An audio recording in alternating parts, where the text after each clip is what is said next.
Welcome to Jazz Biz 101, where we explore and share our journey as minority entrepreneurs with an emphasis on music business. Okay, everyone, welcome back to another episode of Jazz Biz 101. This is episode number 3. It's a very special one.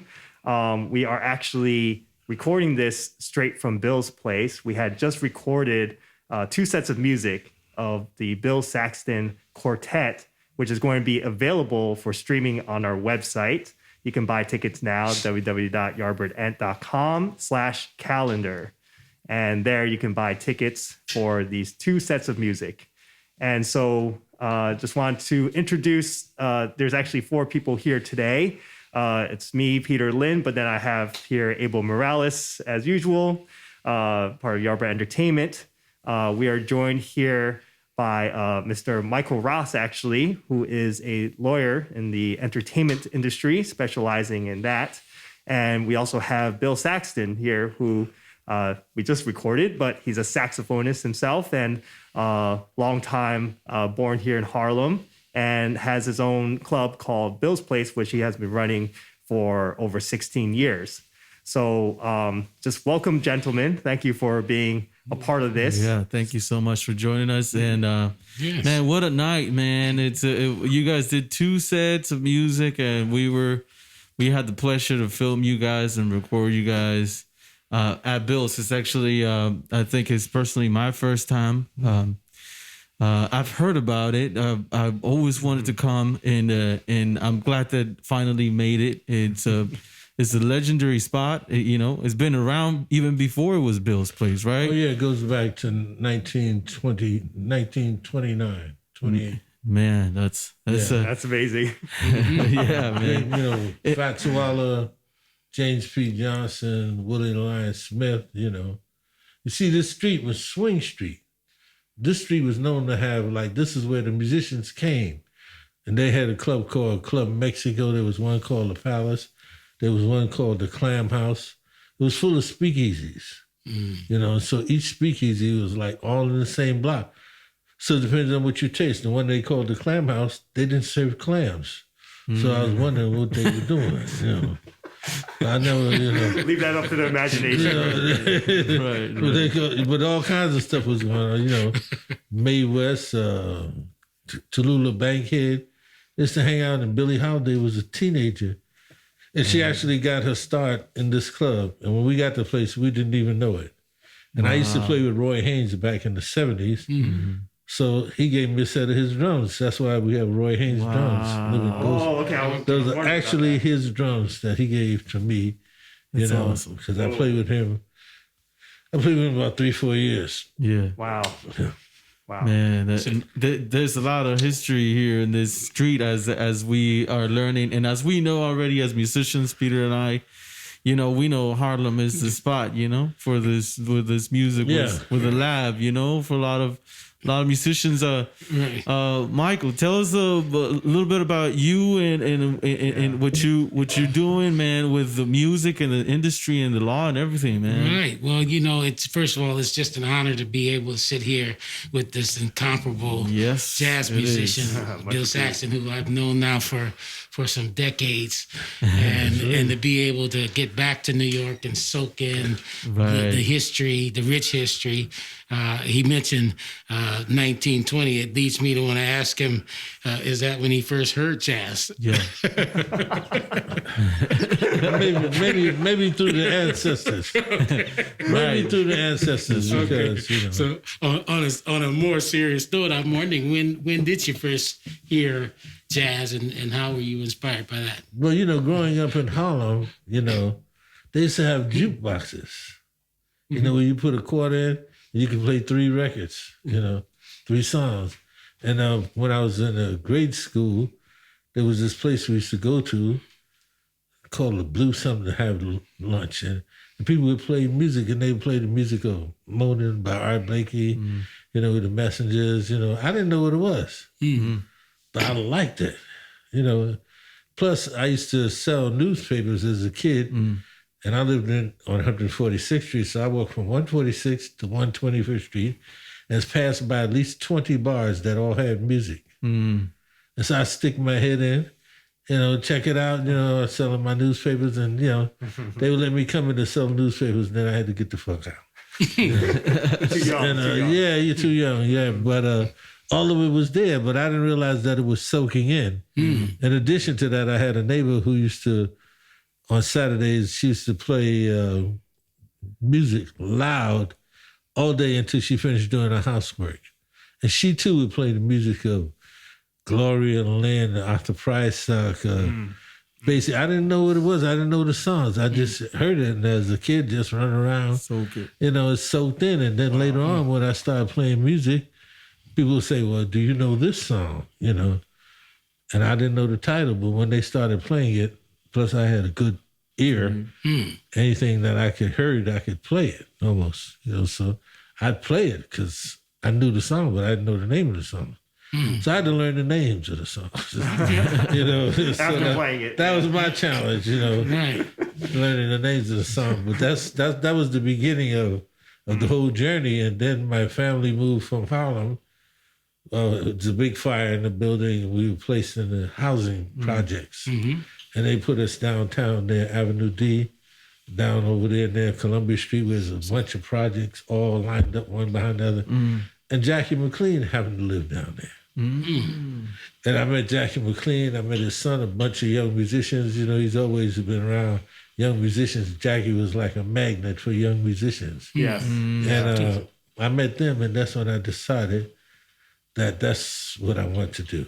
So that was the first point of inspiration, or what was? Well, the inspiration was already there, but I didn't know how to do it. Okay. Because I didn't have no musicians in my family. Okay. We didn't have no money to pay for lessons. In junior high school, they had a band, but the guy wanted me to play clarinet. I wanted to play the trumpet, to tell you the truth, because I like Louis Armstrong. Oh, okay. Yeah. And you saw him on television too, But he gave me the clarinet, and I fooled around with that, but that wasn't quite the sound that I wanted. Gotcha. And then when the '64 riots came about, that's when I got my first saxophone. So who was some of your earlier mentors? Mentors? You mean people that I knew or people that I didn't know? Well, that I liked, Well, people that inspired you to be more disciplined in the pursuit of. It was when I moved downtown music. to meet Jackie McLean and some of his students and his son Renee. These guys, they were serious young musicians. They used to practice. I had one friend who was my best friend. He was from Colombia, South America. His name was Nelson Samaniego. And Nelson used to practice all the time. If you didn't hear his saxophone, he wasn't home. And he liked me because I was very streetwise. I liked him because he was a fine musician. So that was the trade-off between the two of us. And I learned so much from him, about the discipline. And then he would transcribe. He used to transcribe Charlie Parker and John Coltrane and play their solos and then come back and say, now this is what I would play, and play something totally different. I was like, oh, shit. Really? Wow. So, he was a big influence on my whole life, and that's when I decided that I wanted to be a musician. Awesome. And I had an idea of what it took. Wow. Okay. So I practiced. I didn't mind practicing. But then when I tried to get in music school, I didn't understand the concept of playing in different styles, like classical versus jazz. I'd play this shit, but all of it sounded like jazz. So I failed. And then the England Conservatory came into the picture. Right. Years ago, I was in New York, and I had an awesome opportunity to stop in at a place where the incomparable Frank Foster was playing. And I don't know if you remember this, Bill, but it was around your birthday. And Bill and Frank Foster had an impromptu jazz meetup. And I came to learn after that Frank Foster was a mentor of sorts. And it was, you can see the magic happening on stage. Can you tell us a little bit more about that relationship and how that impacted Frank Foster was like a father to me. As a matter of fact, the saxophone that I played on today, that was his horn. Oh, wow. That was his horn. He wanted me. Yeah, Frank Foster's horn. The last one that he played. That's Frank something Foster else. was like, he was like a father to me, you know, because he, you know, I mean, he was always there, and he had something going, because I learned how to play before I learned how to read music. And I knew what the notes were, but I reading the rhythms and shit used to mess me up. You know?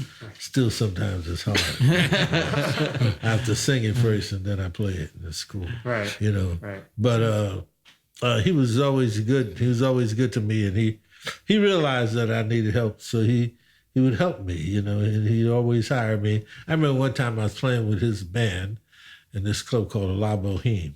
You might have heard of it. And I was sitting in between Norris Turney and who was it? Somebody else playing. Norris Turney, and I think Charles Davis. And the band was rest. There was a rest, and I was still playing. Oh. You know how that feel, right? The whole band is resting. Right. I stopped, and I'm still. And he tapped me on the arm. No. Chill out.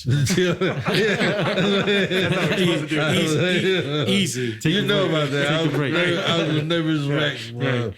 So was there a particular performance or gig, as we would say, that you could point to that was a turning point in your career in the pursuit of excellence? Well, the turning point was that the more I go around, see, because when we moved down to Lower East Side, that's where Slugs was. Slugs was like 2 blocks from my house. Okay. There's a bunch of little jazz clubs, you know, the Tin Palace, the East Village Inn. They were all the musicians lived down there, you know. So just by being there was a big turn on in itself. But, you know, you also get tricked, because you got these people walking around with horns and acting like they know, and they didn't know shit. I remember, excuse me. You know, I remember once I went to a rehearsal for Sun Ra. They asked me to come by. Oh, I see. And I went there, you know. And they had these guys that were walking around, you know. I was like, okay. And Sun Ra said, well, I want you, he played piano. I want you to stand right by the piano. You're going to be, I'm like, okay, you know. But I quickly realized that there was this one saxophone player in particular, a gentleman by the name of John Gilmore, who played with Sun Ra, who was an excellent musician. It's documented that Coltrane, he had an influence on Coltrane because he was playing more modern, you know, at one point in time. And I wanted to get next to him, but he was playing drums. You know, he wasn't playing the sax. He wouldn't talk that much, you know, when he was with Sun Ra. And I realized there was a bunch of guys there that wasn't quite, I knew that I knew more than they knew at that particular time. So I could not hang around there too long. I hung around for a little while, but not long. Because I didn't want to waste my time. Right. So I know you mentioned you're an alumni of the New England Conservatory of Music, and I understand that just this year they are celebrating the 50th year anniversary of the Jazz Studies Department's existence. Right. That leads me to want to ask you, what do you see the place of jazz in America today, if you look back over the years? Well, it's now it's universal. Because all over the world, you know, like you got guys that went to Berkeley from Japan, guys that went to Berkeley from Russia, guys who went to Berkeley from wherever, you know, then they go back home. And they show the process because Berkeley had formalized a style, you know, a way of learning music, composition, arranging, and performance that if you had no talent, you're going to learn something. You know, you're going to learn something. We used to call it the chord factory because, you know, they teach you, they got to systemize from A, B, C. If you follow the process, you're going to learn something. Right. Now you might, and if you're gifted, like Chick Corea, like Roy Hargrove or something, you're really going to excel because they're giving you the real stuff. Yeah. And so they take it back and the music is becoming universal. The problem is that I see that being one of the originators of the downline of the originators of music, which is Black people, you know, our people are the last ones in line because the young Black guys are into hip hop. right. which has nothing to do with the mechanics of music. All they know how to do, they have good ears. They can sample this and maybe layer that on top of this and put a voice on top of that. And let's go to the studio and bam. And all that shit sounds the same after a while, Right. So I say to you that, that there's a future in music. My concern is that the people who originate the music, they won't know from whence it came, and so we're losing our own culture because of that. So what do you see then as the greatest threats or some of the threats to the institution of jazz? That is a threat. That is a threat. I mean, because, these guys, they don't know. All they know how to do is sample. Right. And you can't, then these other people are learning the foundation and the mechanics and the whole language of music, I mean, they can't compete with them, so they find themselves humbled to people who, who sample, who know the music, but they don't have the ears to capture what these younger guys are capturing, but it's not hard to find out once you listen to it enough. Right. So that I feel like that's the biggest threat. We're losing. I mean, look, 50 years, 100 years down the line. I mean, as you notice, Louis Armstrong picture, he was a very dark-skinned man. If you look at the magazines and stuff, his skin complexion is getting lighter. There he is right there. Right. See? He's light-skinned. He was very dark. So they won't even Duke Ellington. Duke Ellington looked like a white man. Right. He was already light anyway. So that's the problem. We won't know our own history. That's right. We have to go back to the copyists to learn about ourselves. And of course, we ain't going to learn the real shit. Bill, Peter and I, we actually had an opportunity to collaborate with the museum, with the National Jazz Museum in Harlem. And we had an opportunity to do some of this remote interviews regarding the Black Lives Matter movement. Yeah. And we, in one of them, they're actually called Jazz in the Era of Black Lives Matter. Right. And we touched on really cool topics that relate to what you were just saying. Especially, I'm very interested to know your thoughts. That you were part of this, institution like the New England Conservatory. Do you think that, what are your thoughts on like this music being accessible to, in this case, like you were saying, to African Americans or to people that, that originated, black people that came up with this music? Do you think it relates to that maybe also? Like this people are not really having access to this, or even like this institution's not having the actual, teachers that, Black musicians as their teachers in the schools. What are your thoughts on that? Well, first of all, young Black students, who are not on a certain level, is not even going to get in the New England Conservatory. Classically, or, in the jazz department, and it's the very oldest independent university in this country, total musical atmosphere. So, and then they got they aligned themselves with Berkeley, so they got access to they within blocks of each other. You can walk from one school to the other, and it's all in the same area of downtown Boston, So, the reason why, I realized when I started to want to go to school, I realized I had to learn more. I had to learn how to audition. So I at one time studied with. Well, I met Benny Maupin. Do you know him? Yeah. Oh, yeah. Headhunter. And he, he told me to. I would freely walk up to people and ask for help. So he said he would help me. He would give me a lesson, and it was a snowstorm. Snow was up to my knees.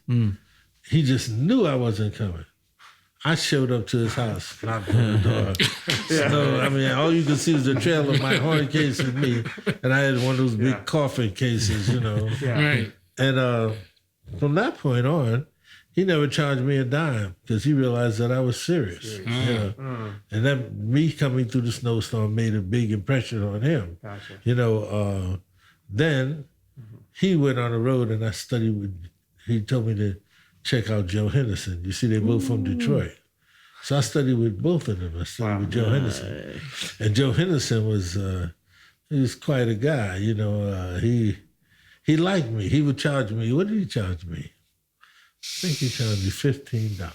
Oh man! Wow. 15, but $15 was like $200 now to me. Right. All I had was enough to get the train to come back. Wow. From, you know, but you know, he showed me so much because he showed me to play at the classical with the classical approach and Marcel Millet, Sigurd Rascher, and you know these saxophone teachers and theorists who knew about different things with the saxophone. So. When I heard Joe Henderson playing this shit, I was like, "You sound like a white boy," you know, because he could play with that kind of control. Which made me realize that that's what I had to do if I wanted to be. So when I went into the England Conservatory, I auditioned classically. I was invited to audition classically, but I had my best friend was a trumpet player here, and I asked him to go with me. I said, "Would you go with me?" He said, "Yeah, I'll go with you." Because he was curious to see what the fuck I was up to. Right. So we went up there, and it was at that time when I got there that they was talking about this jazz department. Oh, and he didn't even have an application. All he had was his trumpet, and me and him went there. And they saw him, "Would you play?" "Yeah." "You want to get in?" So they were giving away scholarships. Oh, wow. That's how I got. They were giving them away. And then, you know, like I auditioned classically. And they said, "Well, you want to get in the jazz department?" I said, "Sure."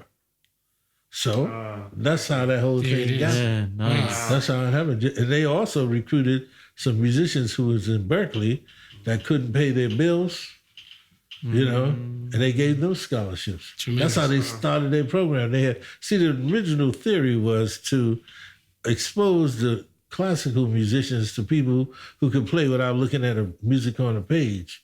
And the trade-off was to give us an opportunity to learn the mechanics of composition, you know, orchestration, harmony, etc. That was the trade-off. And they gave us anything we want. I mean, when they said they had a degree in jazz. Right. And I told them, degree in jazz don't sound like shit to me. You know, it don't sound like nothing to me. I mean, what does jazz mean is, you know, it's a word that came from slang that, you know, had something to do with something else, not a music. It happened to be that the music was created there in the speakeasies, but not that. So I said, they asked me what I want. I said, I want a degree in African. What do you think a degree should read? African American music. And that's what I have. And then after I graduated, guess what? They went back to jazz. And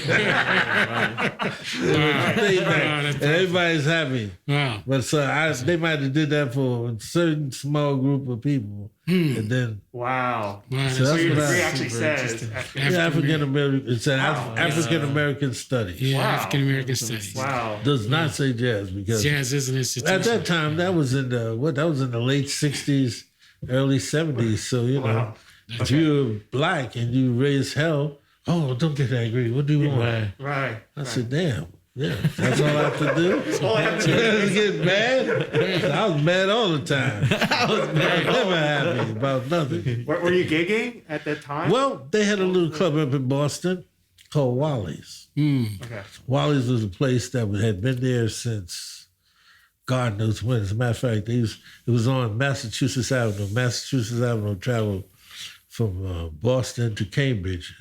And over the last stop going on Mass Avenue was Harvard. So you go past MIT, you go past Harvard, and it comes back and it goes into the ghetto on the other side of the tracks, you know. And of course, we lived on the other side of the tracks, but there was this club called Wally's, and they used to have hookers out there, and the hookers would come in the club, you know, running from the police. Like they had a drink in there, you know. Wow. And so I played there for the whole time I was there. The whole time I was there, I played there, you know. And one of my students was a saxophone. You ever heard of this guy, Ricky Ford? Ricky Ford. Saxophone player from Boston. Well, he got to be good, but I was his first teacher. Okay. As a matter of fact, he played with Mingus. He played with Ellington too. What happened was I got a fellowship. Excuse me for cutting you off. No, go right ahead. Fellowship to teach it up. at this school in Roxbury, which is the Harlem of Boston. Roxbury. That's where Tony Williams is from. And they wanted black teachers. So I got asked, and my best friend, he got asked too. And so we went over there, and I met Ricky Ford, and I told him that if you come there, I'll teach you how to play.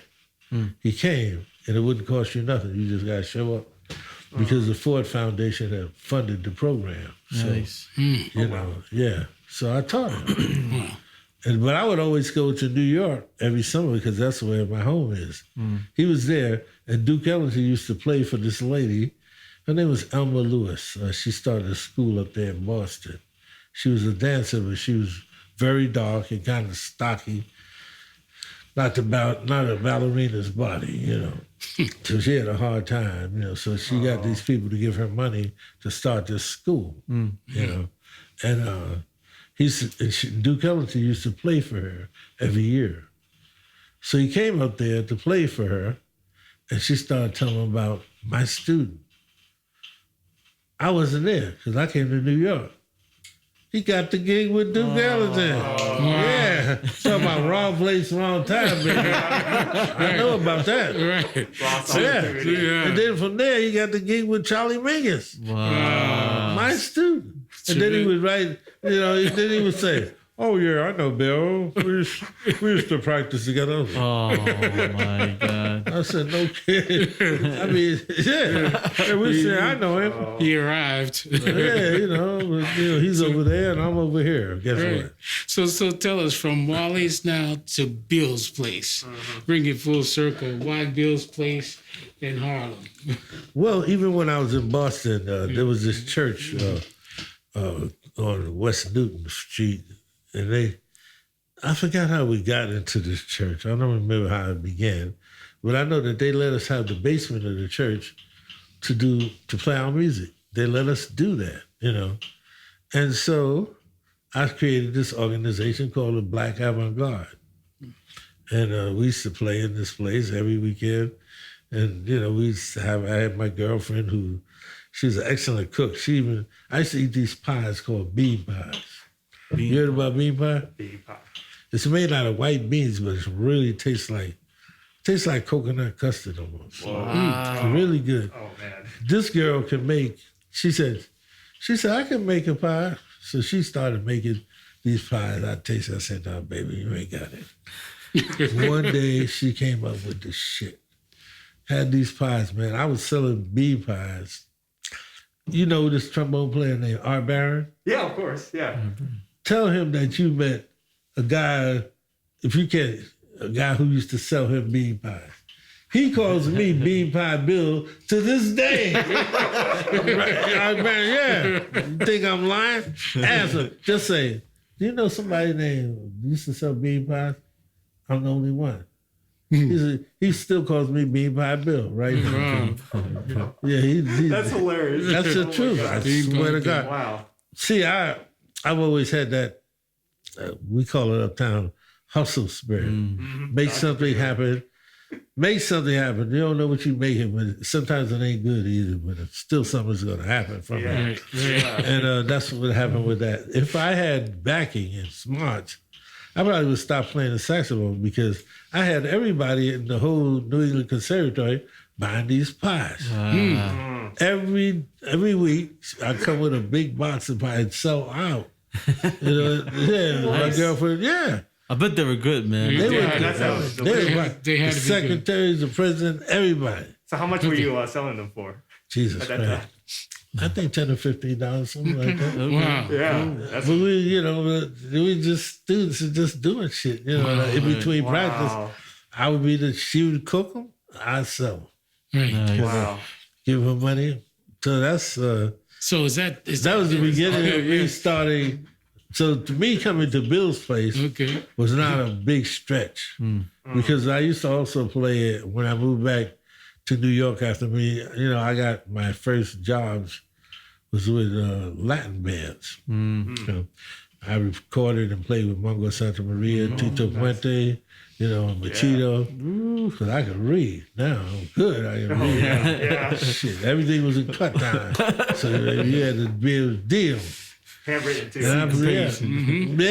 Yeah. And so I played with those guys, and then I just once you do that, all kinds of stuff. I played in the Mel Lewis band for a minute.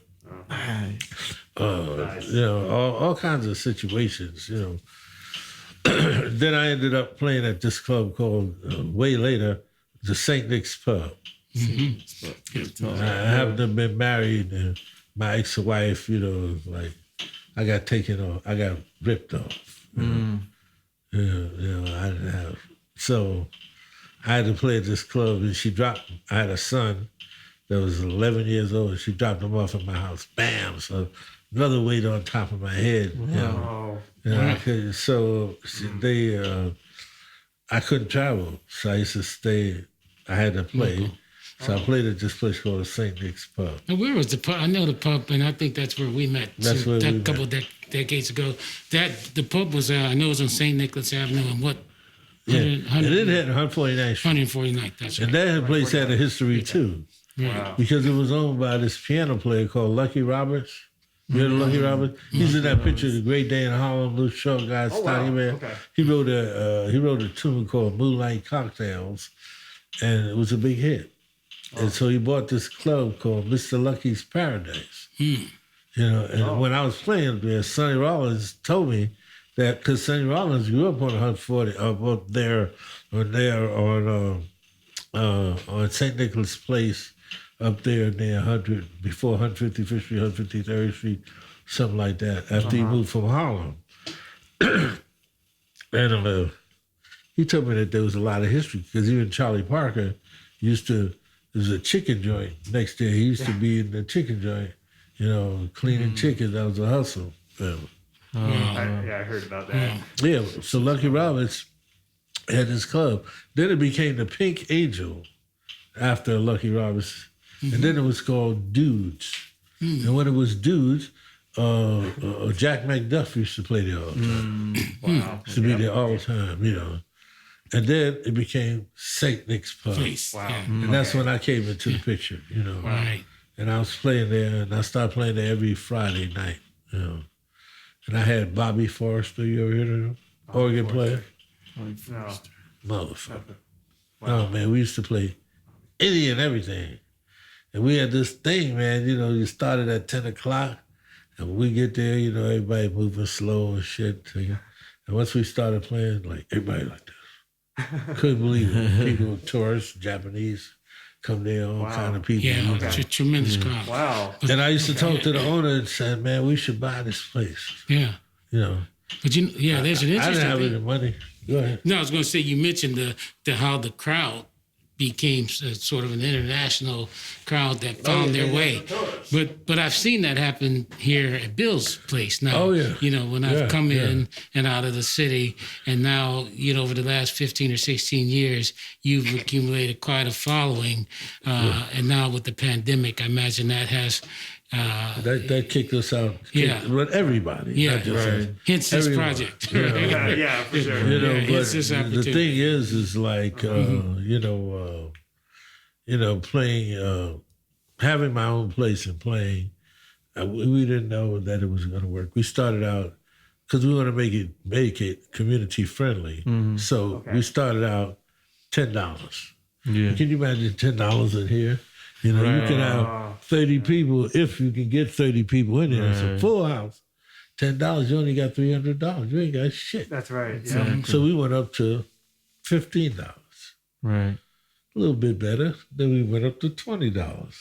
Yeah. Now you got 30 times 20. Yeah. Now you're talking about 600. Now we're talking about and then we went up to $30 about 2 years ago. Wow. And the place was still packed and nobody complained. Right. Because, shit, man. And then pandemic sold came. out. Yeah. Then pandemic came, kicked my ass out. Well, it looks like now you have an opportunity with the live streaming platform. Which this is what, like when I first saw your work, I never forgot it. Never forgot it, because I was standing right here playing my saxophone, and from somewhere else, I don't know where you were, but I know that the guy who was filming it, my nephew, and you picked it up. I said, well, damn. And there was no delay. There was like, as I was playing, I could see that it was synchronized. It was perfect. I said, I'm going to get back to you. So the first opportunity. I really appreciate that. That's the whole, Peter, that's the whole thing. And I'm glad to meet you, Abel. Yeah, nice to meet you, man. You guys were able, to make it happen, and great fit. And I'm sure your audience is clamoring and waiting. If I can get to those music, people, because we had an international, people would come from everywhere. As the lady called recently, if we can get to any amount of those people, because it got to the point where I started recognizing people. I couldn't remember. They knew me. Hey, Bill, this is so and so. And since we didn't have no cover, selling drinks, people would bring their own.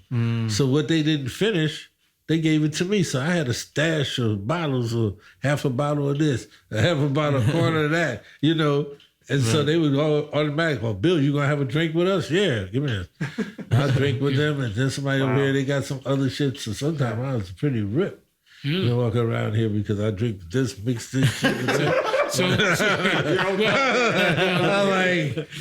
Get the blues. The legend downtown is that Bill's Place is the last remaining speakeasy in Harlem. And so, and the whole notion of a speakeasy is, you almost have to drink your booze out of a coffee cup, right? Because this was during Prohibition. Right. You drink it so that the police came. Yeah. It would appear as though everybody's having. So you have that. You still have that mystique and that ambiance of historical speakeasy with world-class music. Plus, in addition to that, like if you don't sell booze. See, the law is that if you sell booze, serve booze, you have to have food. Because people have to have something to eat. Otherwise, the liquor that you're drinking, your body don't absorb it. Yeah. So you get high quick. But if you eat something, you don't get high so quick, So we found a way to get around. The beat, that was another phase. But so we got around that by not serving booze. I don't sell no booze. We don't sell shit. But you can drink your ass off, it's yours. And in 16 years, we had one incident where a guy got so wiped out, that he couldn't, he just couldn't manage. So me and my nephew, we carried him outside and put him on the stoop. Nothing ever happened to him. I never heard of him again, but I said, man, you ain't gonna get high and fuck up my shit. So we carried this motherfucker outside. Right. Stoop down the street. I think a lot of musicians don't know what it's like to run a club, and I think it'd be really interesting for them to hear, like, what are some of the difficulties that you've encountered in the past 16 years, and how did you overcome those difficulties? Well, you got to believe in what you're doing. If I don't believe in what I'm doing, how can I convince you? That's right. You got to believe in it. You got, and anybody that's taking any business, doing of any kind, even what you're doing, if it's a 3-year window. If after 3 years it can't walk by itself, then maybe you need to reconsider it. And do something else. Yeah, after 3, that's the whole concept. Good indication. Yeah, so after 3 years, after 2 years, I mean, we used to be in here and would be nobody here but my wife. Right. And, it'd be like 3 people in here, for $10. That was a $10 fee. Man. We got up to $30 and you couldn't even get, people were sitting on the floor here, looking up at us. We got 5 stars on Yelp. Oh, nice. So we had the same thing that the Blue Note get. We as Smoke get, as Smalls. We got. Yeah. I mean, surpass it more than the Vanguard. Vanguard didn't even have 5-star. So we were kicking, man, because people would read that shit. Oh, yeah. And then they want to come to Harlem, too, the mystique of Harlem. Right. That's right. You know, I mean, that was like, that was a whole hell of a Harlem? Shit. Well, right now, we're the last club standing because most recently, there's a place called Showman's. Showman's, yep. The owner just died. Oh. Closed. It's been closed. Yeah.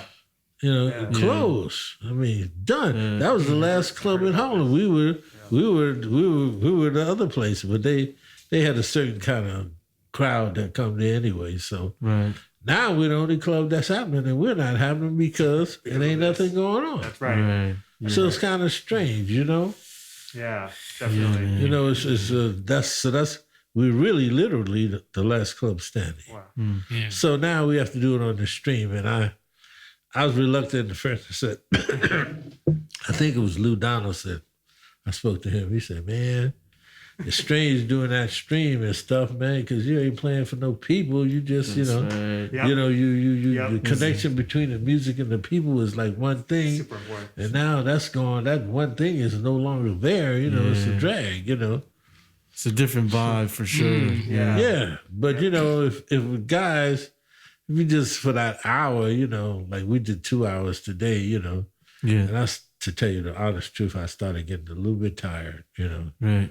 Toward the end, you know. We maybe should have did the hard songs first. Christmas song later. It might have been different. But You sound killing, man. you know, Bill, it was like kicking my butt. You know, I was like, Bill, the band was on fire, Yeah, man. dude. what is these guys, It didn't these guys are show. special. You know, for all the people listening, you know, man, gotta check out the concert. you gotta come, you gotta check out this concert. It's gonna be it's you something guys else, are- man. I am sure once they hear this live stream, you're gonna have a line and the man. vaccine is in full effect. Right. The line's gonna be once again down the street and around the corner. Yeah, I mean, you don't want to lose. You know what we did here? We have one, you know, set and then clean out. And the next group of people waiting outside. They're waiting. I mean, sometimes when the weather was strange, they'd be in the building up the stairs waiting. Yeah. You know, it's like very impressive to think that I actually built something that people would come to that extent. You know, That's really awesome. That's really congratulations, because I think correct me if I'm wrong, but your Bill's place is different in so many ways of the experience that it offers to the audience, people, you know, compared to Village Vanguard, or, you know, obviously everybody on his own, you know, but I feel like this, you know, being so close to the band, that creates that's another thing, because the front row is right there. So, you know, I'm playing, the people can hear me breathe. They could, you know, I mean, one time, one of the pearls came off my saxophone and flew on somebody, and they gave me the pearl back, and I kept right on playing, you know. I mean, where do you get that? You know? Man, Like, you can't get it. You can't get it, you know. Speakeasy. Yeah, speakeasy. It's And a the unique connection with the history, man. It's like, and I would tell a speech about the history and what happened with Billie Holiday, because the story is like the lady who owned the place, the last lady. This started out to be, it was called Covans, and this lady named Tilly Phipps came in as a cook, and she's credited with creating that recipe of chicken and waffles, and you know, then she made money enough to move on, and then this lady named Monette Moore. You know, you ever heard of a singer named Melba Joyce? Yes, She's Melba Joyce's aunt, and I didn't even know it. Because I was like in here telling the story about Billie Holiday, how she was discovered in here. And she was correcting me as I was going along. And then she told me that my aunt used to own this place. Her name was Monette Moore, who was a famous singer, a vaudeville singer, who sang at Harlem Opera House and all these places. And she was the one who asked Billie Holiday, it was called Monette's Supper Club. Now imagine this being a supper club. Okay, you know, but that's what it was, you know, and she asked Billie Holiday to sing. Billie Holiday got him to sing. There was a producing audience, you know, John Hammond, who became Billie Holiday's manager in history. That was it. You know, it has to do with like being at the right place in the right time. That's right. And also being prepared. Right, exactly. If you're in Being the right ready. place, if you're not prepared, you ain't gonna get it.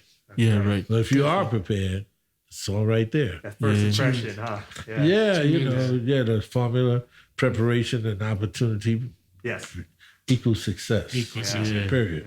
Yeah. You know? Yeah, man. You know, what we really try to do with this podcast, because we run him through a program that we have, it's called Jazz Biz 101. We really want to touch on the business side of jazz, you know, because you know, there's a gap in there as musicians, you know, Big, and yeah. we don't understand the business, you know, as we were talking to Michael, you know, we were just like exchanging some ideas and picking your brain about like, you know, all this stuff. So it's really very interesting, and we want to thank you for sharing these thoughts of how you became because I mean, this is an important thing that people need to understand. You are a legend as a saxophone player. And you own your own club. That's right. You know? You know what happened to me? You know what I mean? Let me tell you what happened to me. You know Bobby Watson. Yeah. Yeah. He and I are buddies, you know. I've known Bobby Watson since he came to New York, you know. And he came to New York very prepared, you know. He understood, I mean, he could write, he could arrange, he could do all the shit. And then he ran into me, you know, and he's like, well, who is this guy, you know, playing like this, you know? And we became very, very close friends. And I often tease him. We tease with each other. And I tease him because Bobby Watson is well liked. People like him. Yeah. Yeah. White people like him. Black people, everybody like him. Now, I come into the same room with Bobby, and nobody don't like me. Just look at me like, And we like you, man. We like you. I mean, once you get to know me, it's another thing. So I often tease Bobby. I just say, man, you know, you can walk in a room, and I can walk in a room. People will embrace you. I'll come in the room, and people are like, you know, some shit like that. You know, I always got to go through that. You know, Right. I see. and we laugh and talk, you know. He said, because they scared of you, Bill. You scared these motherfuckers. I said, I didn't even say nothing. I didn't even do it. My big face coming in, my black face coming out. You black, so what the hell? It ain't that. But they be scared of you too. It can't be that, but there's something about my personality. Yeah. And I had to accept that because it's not a flaw in my personality in so much as it's insecurity on their part if they're intimidated by my presence. Right. So I don't give a shit about that. You know? Yeah. But the great equalizer has got to be the music. Exactly Because right. even with that first impression based on a visual, I'm certain that once they hear the music, no, that's not true. it becomes. They can hear the music and still. Let me tell you something. Somebody threw a I'm gonna tell y'all something that's absolutely true. One of the things that made me want to open up my own club is I went to a very well-known club here. I'm not gonna dog nobody, so I ain't gonna tell you. Yeah. As your lawyer, A I'm lot of advise you- musicians play there all the time. Right. All the time. And I was sitting there with the owner. It was almost like a little after now, almost New Year's, you know. And I said to the owner, I said, well, do you think I can get a gig this year? Just turned a new year, 2021, for example. And he said, well, you know, Bill, we're booked up for the year. I said, you mean the whole motherfucking year? And it just started. You tell them the whole year? And no cancellations? No possibility? Right. You put him on the spot. What you tell me? I swear to God, Peter, that's what he told me. I said, well, damn. Yeah. I said, well, maybe I need to open up my own job. Right. And it's so funny Yeah. that this very place, Yelp gave me a higher rating than them. Right. Yeah. The success is always And now, the best, you know, right? they doing streams, but the club is closed. Right. The difference is that my wife and I, we own this whole building. Nice. Okay. So like, So, top to bottom. wow. You know, so, you know, I mean, the rent factor, I mean, we're losing money because this could be like a There's a downstairs. Yeah. This could be a duplex garden. The garden is back there. Oh, yeah, for sure. Apartment. We're talking about $4,000 a month. Oh, That's yeah. right. Easy. Right. For family. Easy. Because this is like the kitchen was here. All the fixtures are under the stage. Everything is here. We can transform this into an apartment like in one day. Yeah. Transform anytime we want. Because this was the other bathroom here. Right there. Just, Wow. Well, we hope that, That doesn't. we want don't the wanna music see- playing, but we don't want to see that happen. right. But it's very interesting to Keep the music playing. also talk about the business of things. You know, Yeah, sometimes like- you have to do, necessities. Yeah, Necessity is the mother of invention. exactly. So you can't, Eddie Henderson just, well, if you can't ride the horse, ride the mule. Yeah. Get you a ride. That's Eddie Henderson. Yeah. He said, if you can't ride the horse, ride the mule. Okay. Or get you a motherfucking ride, some kind of Right. So that's where I'm at. I'll get a ride and I'll try. I'll try something. Yeah, that yeah. don't work. But I'm determined to play this music, and I'm determined to spread the word about this music, because this is what makes me happy to do. And these guys like Daryl, like Keith and Keith. I know Keith's father. Donald Brown. Yeah. That's his father. Oh, That's his dad. His father used to play with me. So here I'm coming, and he came here, found me, and these young guys, like Theo Hill. yeah, Yeah. of course. Yeah. Theo Hill is my main piano player for years. he moved, right? He lives in Costa Rica, but he Costa calls me Rica. every week. That's He calls me all the time. But like Theo, I got a whole. As a matter of fact, Charles Tolliver, Yeah, of course. Yeah. Charles Tolliver comes here when he's looking for musicians because I have the reputation of having the best young guys around me in town. Wow. And then I train them, then I let them go. There's some Jason Brown, Brown, yeah, of course. he started with me. Oh, wow. Who else? Lawrence Leathers, who just died. Lawrence He died. played his last gig here with me. Really? The night before he His died. last He played Friday with me, and Saturday he died. He got killed. Oh, wow. Fantastic. You know what's talent. Yeah. So many. That's right. And Desron is another one. He came out of, this whole thing that we just did came out of, see, I'm in the middle of, I have to have dental surgery. Oh, I see. I'm having some serious, expensive, painful dental work done. And I had resigned myself to not doing nothing until this happens. And then Desron had a band here rehearsing for a record date or something. And he rehearsed, he came back again, rehearsed. He said, man, we need to get together and play some Christmas songs. I said, okay. I said, I think I can do that, And so this is how this whole thing happened. I see. I see. And then he said, well, I'm going to find somebody who can do the stream. And I thought of you guys because of the thing that we did at the Jazz Museum. That's right. Jazz museum. That's right. That's how the whole, that's how the it whole worked out. story. Yeah. So, where really there's, cool. Connections are where there's a way, where there's a will, there's a way. Yeah. So that's how it happened. And I say to you to say that musicians, you got to find another way to do it. Yeah. That's right. When I used to play with Tito Puente, he used to play 9 days a week. Why? Because he played every day of the week, 2 gigs on Friday, 2 gigs on Saturday. No, 2 gigs on Saturday, Right, 2 the gigs matches. on Sunday. Now, he couldn't do anything else. He played, I used to play with Roy Haynes and go all the way to Boston for $50. Oh, wow. Drive up there and had to have to turn around and drive back, no hotel. That's right. I was so glad to play with Roy. $50 fucking dollars. Right. Well, gas was like $100. Yeah, you gotta remember it was cheap, but it was still you had to do 4 hours. It was an investment, right? Yes. Totally, But I would talk about investments. You all rode the time. mule. I wanted to be there. You rode the mule. And then the mule became the thoroughbred. And I wanted to be there. And we're tight to this day. I'm tight with Clark Terry. I just realized that on the 14th of this month, Clark Terry be 100 years old. Wow. I was tight with Clark. Shit. Tight. He was like a father. Him, Frank Foster, and him. I mean, Clark Terry was really. I got pictures of this over there. Yeah. Clark Terry, you know, shit. I didn't realize. I said, damn. If he's almost 100, if he be 100, that means shit. And I knew him. Damn, I'm on my way.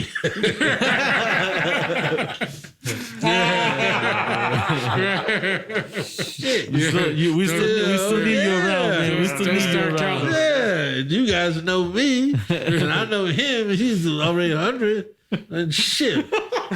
It make you start thinking about a whole lot of shit, you know. right. To that point. Hey, Bill. So if we're talking about, you know, this wonderful place you got here, man, and we talk about the stream. Mm-hmm. What do you think is the best way that you want people to, like, you know, make community with you during these times? What's you want them to check out? Go to your website. You want them to, like, really just get on this stream, or you want them to get on, you know what I mean? Like, how do you want them to get in touch with you or support this place, man?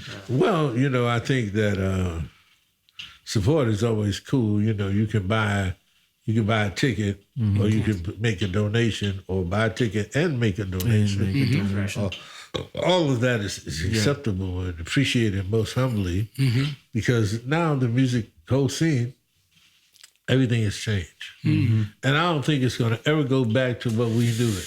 You know, I really honestly don't think that it's going to get back to people going into clubs and stuff like that, because the streaming reaches out to the world, you know. That's right. The whole world. And when you start talking about 100 tickets and you start talking about the whole world, well, that ain't nothing. Right. That's right. It ain't nothing. You know, you could be talking about 1 million tickets. Now you're talking. Right. Yeah, that makes sense. Right. But, you know, I think that we're going, and you guys are on the cutting edge with your business and stuff like that. And if at any time at all, you know, that you need to do something and you need a site, I would appreciate you to consider us as a site for you doing something that has nothing to do with me. Right. You can, you know, we can work. We can work together. We can work together, because you got a classic place with historical value. That's, you know, and if you didn't want to do something here, you know, I mean, y'all took all my chairs out. I'm already writing that contract, Bill. But I'll put it back. I'll put it back. I can't even remember what it used to look like. Y'all have moved everything around. Yeah, I'm writing that contract. No, man, it's true, man, because, you know, it's gonna be a writer. We've had the opportunity to actually, this last 7-8 months that we've all been going through this pandemic, to actually work with some organizations that maybe don't have the space, or even some musicians. Exactly, that's what I know. You know, that they're like, hey, man, I need to play at this festival, but I don't have a spot. You know what I mean? Say, well, I got you. Okay. That's right. And then you can say, I can get you in Harlem. Harlem? Yeah. That's right. We got the connection. There you go. Right. Man. Then we go from there. Yeah. That's so right. Just keep that in mind. I would appreciate you know, that we can work together and build together, you know, and you know, hey. Yeah. Tremendous. You want to play in Roy Haynes drums? Come to Bill's place, you know? I mean, real Roy Haynes with his signature on the drums. Yeah, I always pass by him like Roy Haynes. You know, Roy Haynes is a funny guy. You know, he's funny. He's very, you know, and I don't. Let's see how we did this drum shit. I think he offered it. He offered the drums. He said, "Man, I'll give you," because he has tons of drums. He used to endorse Ludwig drums where they had the see-through drums. You know, he had all that shit. Yeah. So he offered me a set of drums. Wow. And my good friend, who's no longer here, he said, "Roy told you he'll give you a set of drums." He said, "Well, you better go and get those motherfuckers ASAP. He might change his mind." Yeah. I'm glad you got it. And he couldn't believe that, Roy. And I went there and got the fucking drums. Yeah. Brand new set. This was a brand new set. Right. You know, and they sound good with that. And then the bass drum, the head of the bass drum was sitting on the table. Oh. I said, "Well, can I have that too?" I'm already here, right? Yeah. So that's great. But I guess let me ask you just finally. I understand you might have some new music coming to the market. Oh, as a follow-up to this wonderful streaming opportunity we're going to hear. Yeah, Yeah, I just did a CD. I had, Santi DeBriano, him, Theo Hill, and Darryl. Okay.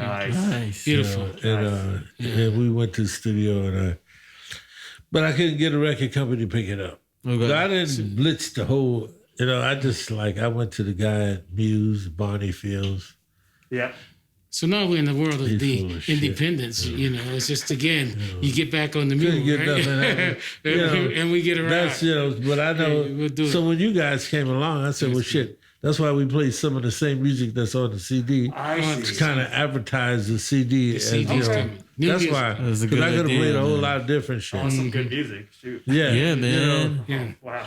Man, I gotta say, as we were filming this stuff, I was just like looking at Peter, and I was like, "Oh shoot," this is happening, man. This is the real shit. Yeah, Listen this to is it, the edit, real you know? shit, man.